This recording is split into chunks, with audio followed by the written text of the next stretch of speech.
Hey, welcome back. What's up, guys? And we haven't done this in a long time. Last time we actually did this, it was It Chapter 2. And long before the pandemic was long before the pandemic. So we're doing this again. This time. Right. This time we're doing it for Black Widow. Right.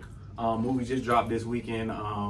We want to give you guys a spoiler-free review first, and we'll drop another video with spoilers, letting you guys know what happened and our thoughts and little backstories that we know from the research we've done and things like that. Before we get started, I want you guys to hit the like button. Push the goddamn button. Push the goddamn button. And hit the subscribe button. Push the goddamn button. Push the goddamn button. And we're back. Now, spoiler-free. Spoiler-free, okay. Spoiler-free. I will try my best. How did you like the movie? I really liked it, me personally. Okay. That doesn't mean that I didn't have a few things that I didn't like. Okay. But I really enjoyed it. For what it was, and I know that we've had conversations offline about this. Mm-hmm. If you went into it with a specific set of expectations, depending on those expectations, you would have either really liked it or were let down by it. But I went into it thinking, this doesn't have much to do with the story going forward into Phase 4. True. Just that it was a fun kind of a farewell to Black Widow, and but also like we get to see some newer characters. Right. Okay, I can accept that. Jerry, put your feelings on it, man. I don't know if I can be as Feel eloquent free. as Nah, you don't gotta be that eloquent. We talk. Right. No, I enjoyed it. I enjoyed it. I did not go in with a lot of expectations. Not just because of what PK said, because it's in the past. It's a prequel, essentially. It's filling an important part of the story, though. Right. But how do I say this? Scarlett Johansson's very good. She is outshined. I don't know if it's on purpose by Florence Pugh from Midsummer and Lady Macbeth, who is a fantastic actress in her own right. And but you can tell why also. That's very important. But also very good Rachel Weisz, and David Harbour is excellent too. Everyone really comes to, especially Rachel Weisz, who's one of my favorite actresses.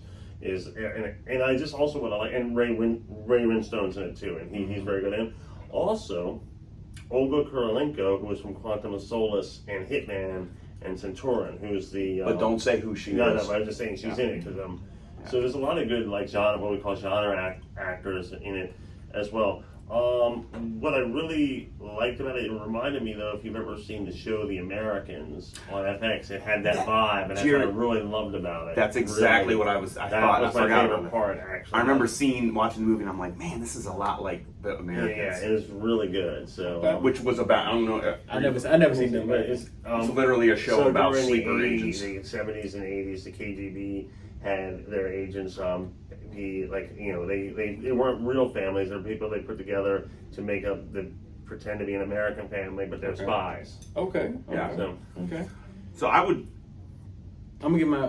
Go ahead, please. I guess I'm the Simon Cowell of this show right here. No, I'm joking. It was cool. It was fun, little ride. I guess I liked it. But I do agree. Scarlett Johansson was outshined in my opinion. Midsummer Girl left a bad taste in my mouth from that movie. From Midsummer. Yeah. And I completely 180 loved her in this. Right. I kind of liked her more than Scarlett Johansson, to the point where if she is going to be something to continue on in this series, then I would love it. I really enjoyed her. I enjoyed the father. What's his name? David Harbour. He was hilarious.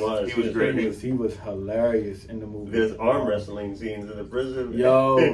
Like he had you just like, he was just genuinely funny. Yeah. Even his references to Captain America, because if you've seen the trailer, you saw his outfit and he could barely fit in it. So I'm just talking about trailer stuff. That's why it's not. Also, the thing with her sister Florence, she kept teaching her about the posing and all that. That was hilarious. Yeah. So like, I liked it, but for this to be the last movie and for this to be a prequel, and we knowing that she's gonna die and stuff, it if the movie never happened, I wouldn't feel no type of way. I Like, get that that. movie never dropped. I wouldn't feel like I missed something with Black Right. Widow. You know, they gave tidbits. They did address certain things that might have happened in Avengers or might have been spoken of in the first Avengers. You know, they touched on certain things. They And did I was touch like, on- okay, that's cool. But at the end of the day, if it never happened, like if they never talked about it, I could have lived with it. You know, I didn't. You do learn some things. Yeah. But because to me it doesn't really progress the overall MCU, I was like, all right, you know, it was cool, but it was very action packed. Oh, yeah, I've even heard some people say it had too much action, like it ain't let you like really get a hold and Well, I get think your that- emotional like But I into thought it. the climax was incredible. The aerial fighting and everything I thought was Yeah. really out of this world. Yeah, when they were in I was there, not expecting it to be that, like, you know, I didn't expect it that invested in it. Like Yeah, that. they were very action. It was very action packed. I'm not gonna lie, it had a lot of action, which is good. You know, you I think needed it- something. yeah. You know, it was like Marvel was back. Like movie theaters are open. Marvel was And back. they did very Yeah. well this weekend. You know? It did very well. on Well, I'm all gonna say platforms. It altogether worldwide, $218 million, which is not in normal times not, but because we're just coming out of a pandemic, that's the biggest because, number so far, probably it is. of any I movie. think it is, and also That's pretty good. I think at 80 million in the United States and 60 million on Disney Plus. On Disney Plus. Wow. So a lot of people So- stay home and watch that. Yes. So, like for me, I would push back a little bit on the Florence Pugh. Is that how you say her name? How Hugh, I The don't little know. sister you talking about? Yeah. I don't know her name. Yeah. She's a woman. You don't like women. I mean, you're the one guy. Oh, Absolutely not. No, you're the one guy in the Endgame sequence where all the women get together. You're like, oh, I hate that scene. Absolutely not. I'm pushing back on the fact that she outshined Scarlett Johansson. I think that she was great, but I think Scarlett Johansson was very, very good. I think it was one of her best performances as Black Widow, and I didn't feel. I felt that they all equally were great on screen, and I think that part of the reason I think people are really excited and might think that she outshined her is because she's a new character that is different. It's like a different Black Widow, you know, like Scarlett Johansson has always been more like serious, and you know, she'd have the quippy one-liners, Right. you know, here Well, and there Scarlett Johansson, with Steve Rogers and everything, but the humor and the levity that she brought, Florence Pugh, I'm gonna call her Yelena, right? That's her name in the Yelena, yes. that she brings and she brought, you know, like the whole like.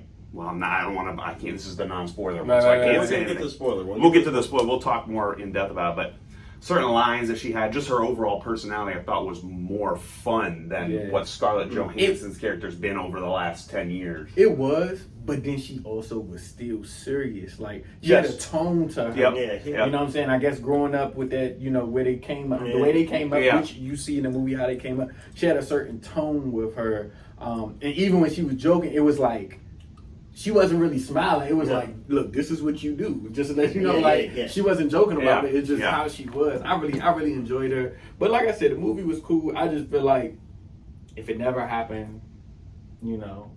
And then I heard some things about like the placement. I don't know if y'all know, because and mind you, I will probably get more into this with the spoiler review, but the placement of this movie was supposed to come before the Winter Soldier. Winter Soldier or Infinity War? Winter Soldier. I'm sorry. I mean Falcon and the Winter Soldier. Yeah, for sure. Yes. This movie was supposed to come out before, not after. Correct. Yeah. So that end credit scene would have went different, but we would not have known much about one thing. Yes. And then would have focused more on another. It's hard to say in the non-spoiler. Right, but if you guys seen Falcon and Winter Soldier, we'll correlate the two. In the spoiler one. The next one. But I'll say that's the only thing that connects in this movie as far as like future events. You know, so but like I said, I don't think it was a bad movie. It's definitely, since we've been just so without any Marvel, I definitely would say go see it. 2 years. 2 years. If I would have rated it like out of 5, I would give it a 3. Oh, out of 5. Out of 5. Probably like 3.5. 3.5. I'd probably do a 4 just because I really enjoyed it. It delivered on everything to me that I was looking for. Hold on. Do this go in top 10? No. Okay. No, I was telling that to one of my If friends. Channing Tatum was in it, would you like it more? Absolutely not. Hang Well, maybe. But yeah, no. So since it does, I was just curious. But no. So like I said, overall good movie. If you haven't seen it, make sure you guys go check it out. Black Widow. This is spoiler free. We will be dropping the spoiler trailer right after this. So please come back. Stay tuned. We are out. Thank you.